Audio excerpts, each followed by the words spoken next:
Wintering bees and winter hardiness.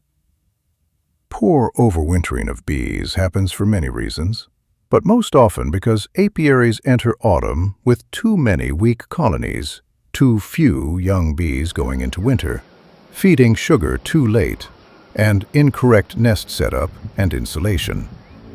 All of this can cause colonies to weaken already at the start of wintering, bees to become physiologically worn out, illness, for example, nosema, and often death. At the same time, proper management, especially during the pre-winter period, when optimal conditions for wintering are created, leads to good results. Different bee types, and even individual colonies, have different winter hardiness.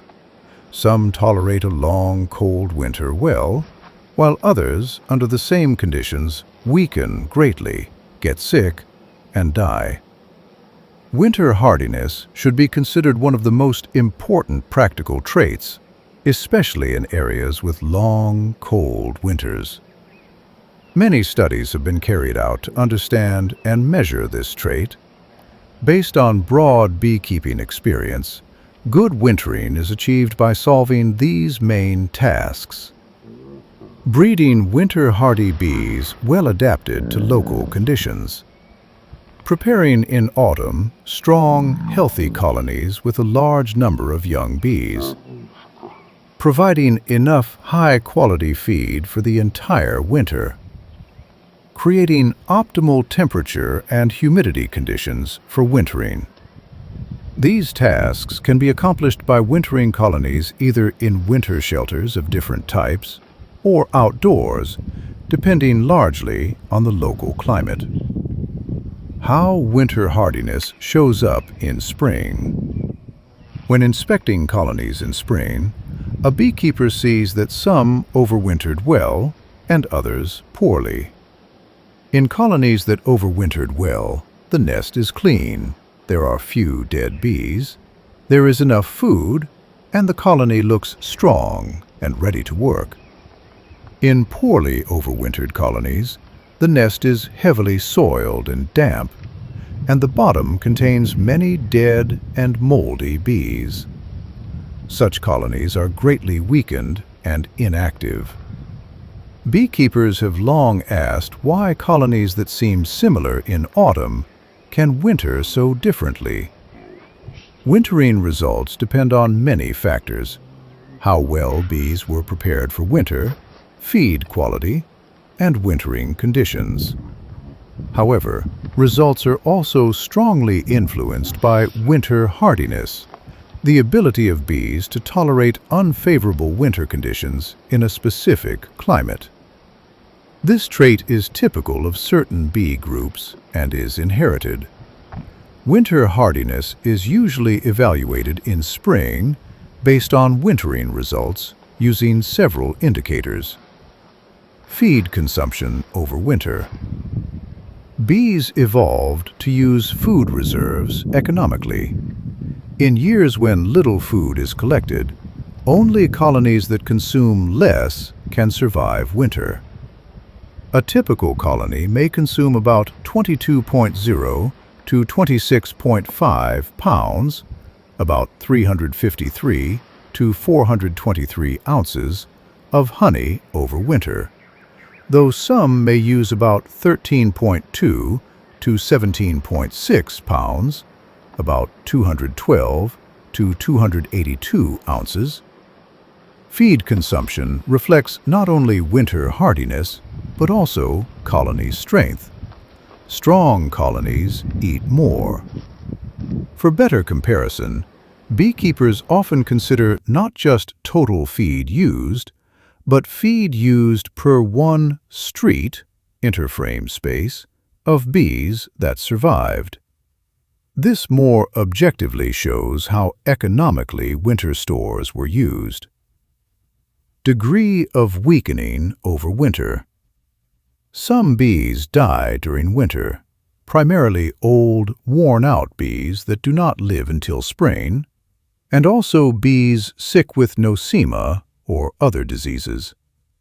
If you compare colony strength in autumn and spring, for example, by how many streets are covered with bees, the difference shows how much the colony weakened. This can also be estimated by the mass of dead bees. In well-wintered colonies, dead bee loss may be around 1.8 to 3.5 ounces, about 50 to 100 grams, and the colony in spring differs little from autumn. Cleanliness of the nest. Bees with low winter hardiness may not hold fecal matter through a long winter, so the nest becomes noticeably soiled by spring.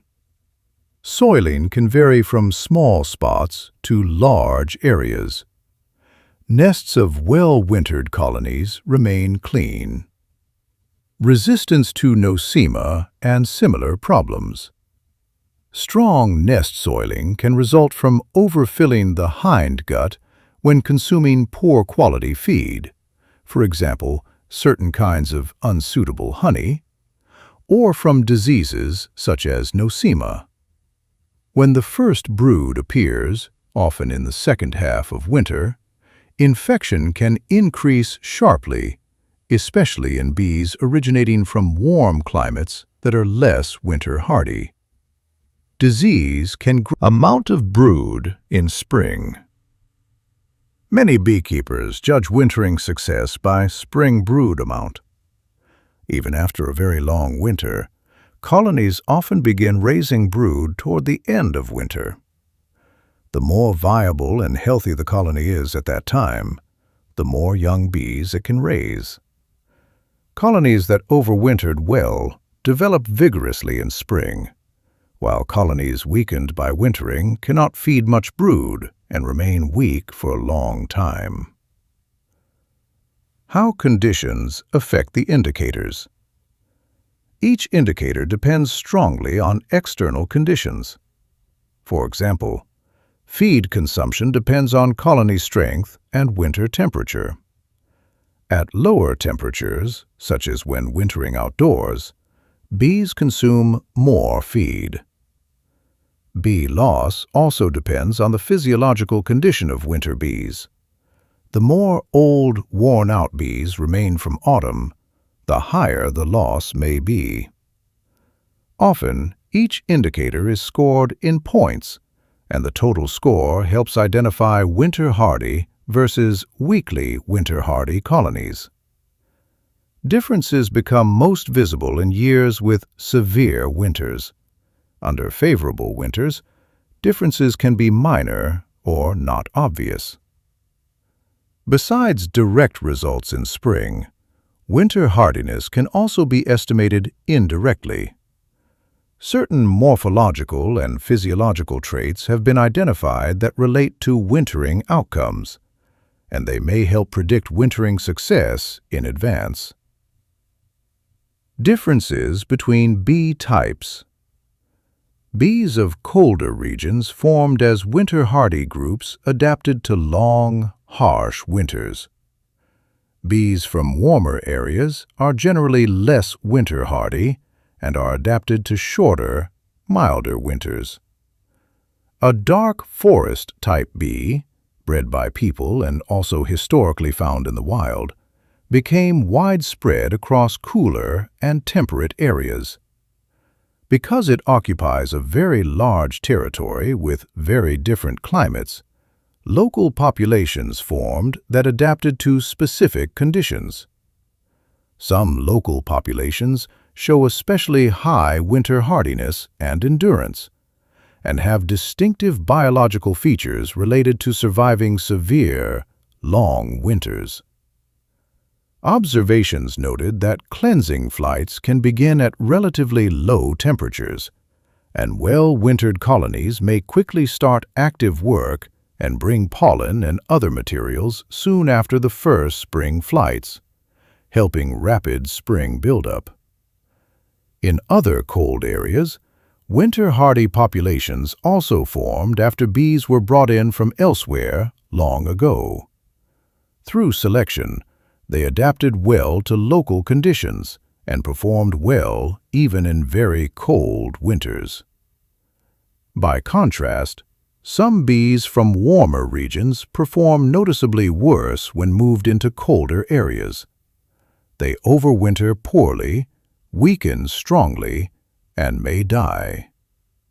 A gray mountain-type breed is valued for useful traits such as calm behavior, low swarming tendency, and efficient work on weak nectar flows. However, its winter hardiness can be weaker than that of local, cold-adapted bees. In some years with warm, stable winters, it can overwinter successfully, but under harsher conditions, it often performs worse, with heavy nest soiling and frequent disease problems. Hybrids between mountain-type bees and cold-adapted local bees may overwinter better than pure mountain-type bees. 2 imported breeds were also tested. One mountain-origin imported type showed relatively good winter hardiness and in many areas tolerated long winters well, sometimes approaching the performance of local, cold-adapted bees. A local mountain variety similar to it also winters well. The other imported warm climate type showed weak winter hardiness and overwintered poorly even in moderate climates. Heavy soiling, high bee loss, weak spring condition, and slow development, especially during cold snaps. Such bees can be kept only where winters are very mild. Practical conclusion. Bee types differ greatly in winter hardiness.